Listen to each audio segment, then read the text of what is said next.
Hello friends, welcome to government job ideas. தமிழக அஞ்சல் துறையில தான் வந்து உங்களுக்கு வேலைவாய்ப்பு வந்து குடுத்துருக்காங்க. இந்த வேலைக்கு வந்து கல்வி தகுதினா, நீங்க குறைந்தபட்சம் 10த் பாஸ் பண்ணாலே இந்த வேலைக்கு வந்து எலிஜிபிள். அஞ்சல் முகவர்ங்கிற கேட்டகரிக்கு வந்து போஸ்டிங் குடுத்துருக்காங்க. எக்ஸாம் கிடையாது. டைரக்ட்டா உங்களுக்கு நேர்காணல் மட்டும் தான் வந்து இருக்க போது. நேர்காணல் என்னைக்குன்னா, 30 ஜூலை அன்னைக்கு உங்களுக்கு வந்து இருக்கும்.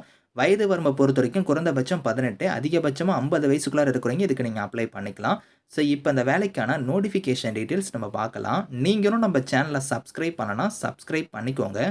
ஃபிரெண்ட்ஸ், இதுதான் வந்து பாருங்க உங்களுக்கு அஃபிஷியலா வந்திருக்கக்கூடிய அஞ்சலக ஆயுள் காப்பீட்டு முகவர்களுக்கான தேர்வு. ஜூலை 30ஆம் தேதி வந்து பார்த்தீங்கன்னா, இதுக்கான நேர்காணல் வந்து உங்களுக்கு நடக்குது. இதுக்கு யார் யாரெல்லாம் தகுதி அப்படிங்கிறத நான் வந்து உங்களுக்கு சொல்றேன். இதில குடுத்துருக்காங்க பாருங்க. அதாவது பார்த்தோன்னா, தாம்பரம் கோட்ட அஞ்சலக ஆயுள் காப்பீட்டு விற்பனையாளருக்கான முகவர்கள் வந்து தேர்வு செய்றாங்க. ஜூலை 30ஆம் தேதி. இதுக்கு வந்து 10ஆம் வகுப்பு வந்து நீங்க தேர்ச்சி பெற்றிருந்தாலே விண்ணப்பிக்கலாம் அப்படிங்கிறத சொல்லிட்டாங்க. உங்களுக்கு 10த் இல்லன்னா 10த்துக்கு மேல நீங்க என்ன படிச்சிருந்தாலும் சரி, நீங்க வந்து இதுக்கு வந்து நீங்க கலந்துக்கலாம். அதே மாரி வந்து பாருங்க, விண்ணப்பதாரர் வயது வந்து குறைந்தபட்சம் 18 இருக்கணும். அதிகபட்சமா 50 வயசுக்குள்ள இருக்கிறவங்க நீங்க வந்து விண்ணப்பிக்கலாம் அப்படிங்கிறதையும் சொல்லியிருக்காங்க. அதே மாரி வந்து பாருங்க, வேலைவாய்ப்பு இல்லாதவங்க, சுய வேலை செய்வங்கன்றவங்க, அதுக்கப்புறம் இளைஞர்கள், ஏதாவது ஒரு காப்பீடு நிறுவனத்தில முன்னாள் முகவர்கள், முன்னாள் ராணுவத்தினர், அதுக்கப்புறம் அங்கன்வாடி பணியாளர்கள், மகளிர் மண்டல பணியாளர்கள், ஓய்வு பெற்ற ஆசிரியர்கள், சுய உதவிக் குழுக்கள், ஊராட்சி தலைவர், ஊராட்சி மன்ற உறுப்பினர்கள் உள்ளிட்டோர் விண்ணப்பிக்க தகுதியானவர்கள் சொல்லியிருக்காங்க. இது வந்து அரசு வேலை அல்ல. முழுமையாக கமிஷன் அடிப்படையில தான் வந்து இந்த பணியாக இருக்கும் அப்படிங்கிறதையும் சொல்லியிருக்காங்க. அதே மாரி விண்ணப்பிக்கும் நபர் வேறு எந்த ஆயுள் காப்பீட்டு நிறுவனத்திலும் அங்கீகரிக்கப்பட்ட முகவராக நீங்க இருக்கக்கூடாது அப்படிங்கிறதையும் சொல்லியிருக்காங்க.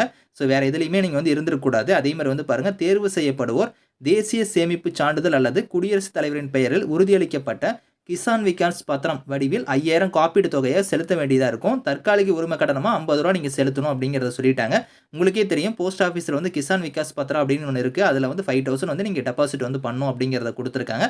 அதே மாரி வந்து பாருங்க, விண்ணப்பதாரர் பாஸ்போர்ட் அளவிலான ஒரு புகைப்படம், பான் கார்டு அல்லது ஆதார் கார்டு நகல், கல்வி தகுதி சான்றிதழ் நகல்கள் எல்லாத்தையும் நீங்க வந்து எடுத்துட்டு போகிற மாரி இருக்கும். இதுல வந்து பாருங்க, நீங்க டைரக்ட்டா வந்து நேர்காணல்ல வந்து கலந்துக்கும்போது, உங்களோட பாஸ்போர்ட் சைஸ் ஃபோட்டோவா இருக்கட்டும், உங்களோட பான் கார்டா இருக்கட்டும், ஆதார் கார்டு, அதுக்கப்புறம் உங்களோட கல்வி தகுதிக்கான சான்றிதழ், இது எல்லாமே நீங்க ஜெராக்ஸ் எல்லாமே நீங்க எடுத்துக்கிட்டு, நீங்க நேர்ல வந்து நீங்க போகிற மாரி இருக்கும். எந்த அட்ரஸ்ன்னு வந்து பாருங்க, இங்க குடுத்துருக்காங்க பாருங்க.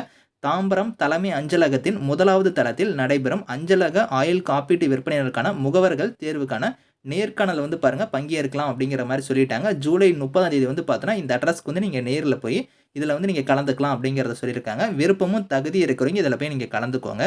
Thank you friends.